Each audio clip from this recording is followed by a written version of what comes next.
Hello friends welcome to my channel child edu care. तो आज के आमी क्लास 4 एर आमादेर परिवेश पढ़ाबो। तो देखो आमादेर थार्ड चैप्टार शरीर चलछिलो। तो सेखान थेके आज के आमी तोमादेर दाँतेर जत्न और दाँत निये नाना कथा एई उपचैप्टार दुटो आज के पढ़ाबो। अर्थात दाँत की दाँतेर जत्न किभाबे निते हय सेई सम्पर्के आज के आमरा जानबो। तो भिडियोटी शुरू करार आगे बोले राखी जे आमार पढ़ानो यदि तोमादेर भालो लेगे थाके ताहले अवश्यई भिडियोटीते एकटी लाइक कमेंट एबं बंधुदेर मध्ये शेयर करे देबे। आर जारा आमार चैनेले नतुन आछो तारा अवश्यई चैनेलटिके सबस्क्राइब करे पाशे थाका बेल आइकने प्रेस करे देबे जाते सबार आगे नोटिफिकेशन तोमादेर काछे एसे पौঁছয়। तो चलो आजके शुरू करी। दाँतेर जत्न अर्थात कि आमादेर जे दाँत आछे तोमरा सबाई जानो तो सेई दाँतेर जत्न किभाबे निते हय सेई हिसाब निये एई गल्पटा।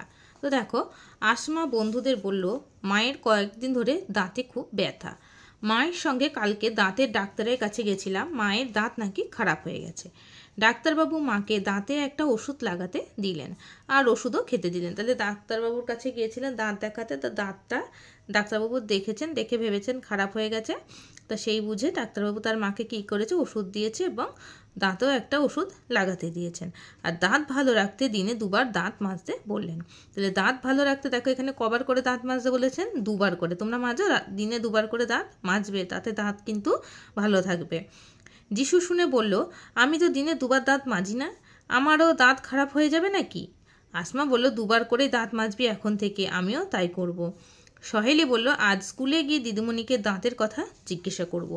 ক্লাসে সহেলি দিদিমণিকে জিজ্ঞাসা করলো দিদি আসমা বলছিল দিনে দুবার দাঁত না মাজলে দাঁত নাকি খারাপ হয়ে যায়। দিদিমণি বললেন শুধু দিনে দুবার দাঁত মাজলেই হবে না, কোনো কিছু খাওয়ার পর ভালো করে মুখ ধুয়ে নিও, না হলে দাঁত খারাপ হয়ে যেতে পারে, তখন আবার দাঁত তুলে ফেলতে হবে। আসমা তুমি এত কিছু জানলে কি করে? তাহলে কি বলছে যে শুধু কিন্তু দিনে দুবার করে দাঁত মাজলে হবে না, সবসময় যখনই কোনো কিছু খাবে সেই খাওয়ার পরে মুখটা কিন্তু ভালো করে জল দিয়ে কুলকুচি করে ধুয়ে নিতে হবে।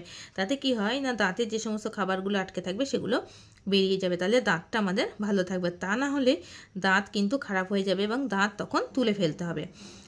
আসমা বলল মায়ের সঙ্গে আমি দাঁতের ডাক্তারের কাছে গেছিলাম, ওখানে আমি গোটা দাঁতের ছবি দেখেছি, কত বড় দাঁত, সেখানে আবার একটা খারাপ হয়ে যাওয়া দাঁতের ছবি ছিল।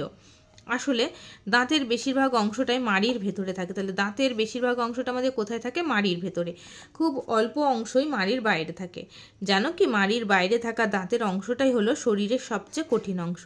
তাহলে মাড়ির বাইরে দাঁতের যে অংশটা থাকে সেটাই কি শরীরের সবচেয়ে কিন্তু কঠিন অংশ। তাহলে অর্থাৎ শরীরের সবচেয়ে কঠিন অংশটা কি? দাঁত। আসমা জিজ্ঞাসা করলো দাঁত খারাপ হয় কেন দিদি? খাবার খাওয়ার সময় দাঁতের ফাঁকে খাবারের টুকরো আটকে যেতে পারে, আর ওই খাবারের টুকরোয় বাসা বাঁধে খালি চোখে দেখা যায় না এমন সব জীব। তাহলে সেই দাঁতের টুকরোয় খাবারের টুকরোয় কি বাসা বাঁধে? জীব, যেগুলো কিন্তু দেখা যায় না। দাঁতের ফাঁকে আটকে থাকা খাবারে বাসা বাঁধা জীবেরাই দাঁতকে তখন কি করে? খারাপ করে দেয়। তাহলে বোঝা গেল যে খাবার খাওয়ার পর মুখ না ধুলে কি হয়, দাঁতের মধ্যে যে খাবারের টুকরো আটকে থাকে সেই টুকরোগুলো তো বেরোবে না জল দিয়ে যদি তোমরা না ধো ভালো করে। তো সেই আটকে থাকা টুকরোর মধ্যে কি বাঁধে? এমন সব জীব বাসা বাঁধে যাদেরকে কিন্তু আমরা খালি চোখে দেখতে পাই না, তারাই তখন সেই দাঁতটাকে কি করে? খারাপ করে দেয়। তো এবার দেখো বলছে দাঁতের যত্ন, আমাদের দাঁত মাজা দরকার কেন, দাঁত কখন এবং কিভাবে মাজা দরকার, আর দাঁতের ফাঁকে খাবার আটকে থাকলে কি কি সমস্যা হতে পারে।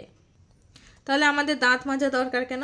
আমাদের দাঁত মাজা দরকার এই কারণেই দরকার যে দাঁত না মাজলে দাঁতে ব্যথা হয় আর দাঁত খারাপ হয়ে যাবে। দাঁত কখন এবং কিভাবে মাজা দরকার? দাঁত দিনে দুবার মাজা দরকার, একবার সকালে ঘুম থেকে ওঠার পর আর একবার রাতে খাবার খাওয়ার পর ব্রাশ করে শুতে হয়। দাঁতের ফাঁকে খাবার আটকে থাকলে কি কি সমস্যা হতে পারে? দাঁতের ফাঁকে খাবার আটকে থাকলে সেই আটকে থাকা খাবারের টুকরোয় কি করে এমন সমস্ত জীব বাসা বাঁধে যাদের কিন্তু খালি চোখ আমরা দেখতে পাই না, সেই জীবেরাই তখন কি করে? দাঁতকে খারাপ করে দেয়। ফলে দাঁত আমাদের তুলতে হবে, দাঁতে ব্যথা হয়, দাঁত খারাপ হয়ে যেতে পারে, তাই তো? তোমার বা তোমার বন্ধুদের কারোর কি কখনো দাঁতের সমস্যা হয়েছে? বন্ধু এবং শিক্ষক শিক্ষিকাদের সঙ্গে আলোচনা করে নিচের ফাঁকা স্থান পূরণ করো।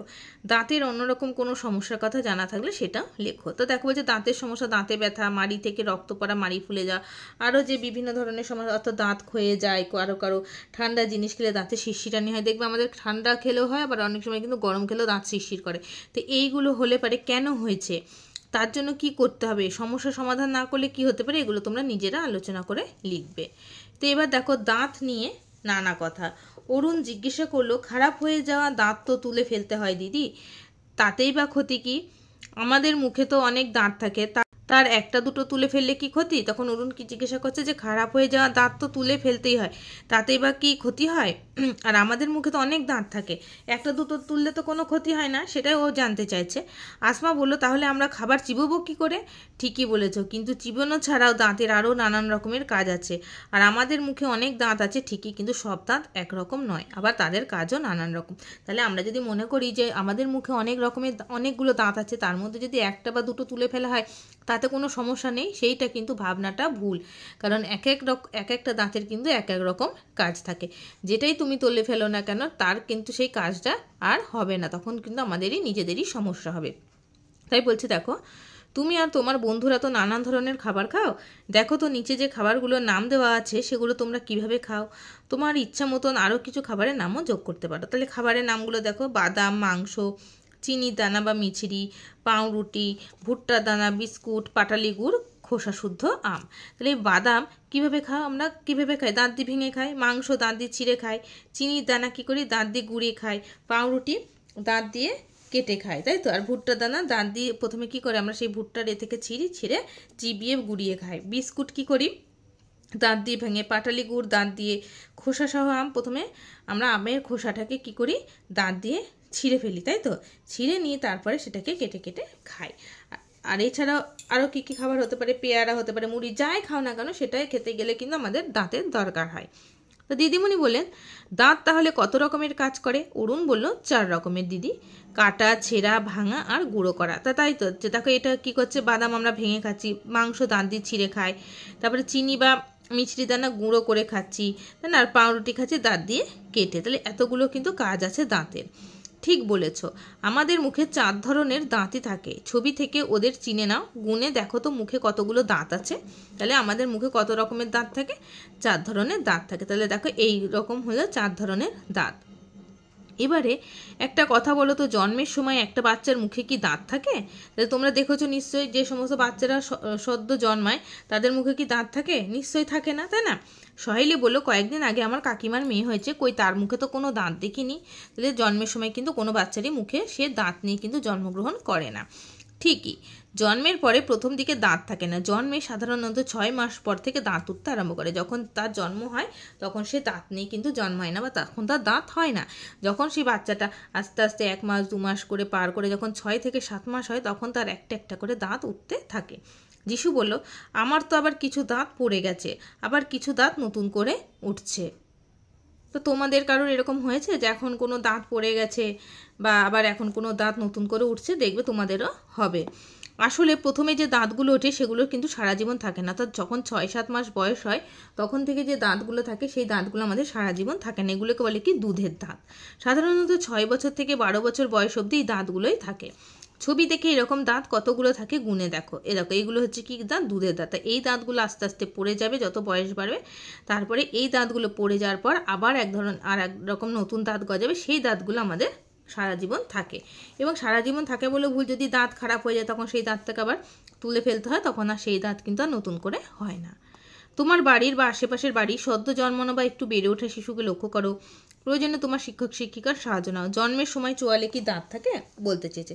তাহলে জন্মের সময় চোয়ালে কোনো দাঁত থাকে না। জন্মানোর কত মাস বয়স পর থেকে দাঁত গজাতে শুরু করে? আমরা বললাম 6 থেকে 7 মাস। আর ওই শিশু 3 বছর বয়সে পৌঁছালে সেই দাঁতের সংখ্যা কত হয়? সেই দাঁতের সংখ্যা হবে কিন্তু 20টি। কত বছর বয়সে পৌঁছালে দুধের দাঁত পড়ে যায়? দুধের দাঁত পড়ে যায় 6 বছর থেকে 12 বছর বয়সের মধ্যে। তারপরে যে নতুন দাঁত গজাতে শুরু করে সেগুলি কি সারা জীবন থেকে যায়? সেগুলো কিন্তু সারা জীবন থাকে না। একটা নির্দিষ্ট সময়ে পৌঁছালেও বয়স্ক দেখবা যারা বৃদ্ধা হয়ে যায় তাদেরও কিন্তু সেই সময় দাঁত পড়ে যায়, ঠিক আছে? তাহলে সেই সমস্ত দাঁতগুলোও কিন্তু সারা জীবন থাকে না। তাহলে আজকে এই পর্যন্তই পড়ালাম। এবার চলো দেখে নিই এখান থেকে কি কি প্রশ্ন আসতে পারে। তো দেখে নাও, দাঁতের যত্ন ও দাঁত নিয়ে নানা কথায় এই দুটো চ্যাপ্টারই আমি একসাথে কোশ্চেন লিখিয়ে দিয়েছি। নাম্বার 1, শরীরের সবথেকে শক্ত অংশ কি? দাঁত। দাঁতের বেশিরভাগ অংশটা কোথায় থাকে? মাড়ির ভিতরে থাকে। জন্মে সাধারণত কতদিন পর থেকে দাঁত উঠতে শুরু করে? 6 মাস পর থেকে। দিনে কতবার দাঁত মাজা উচিত? দিনে 2বার দাঁত মাজা উচিত।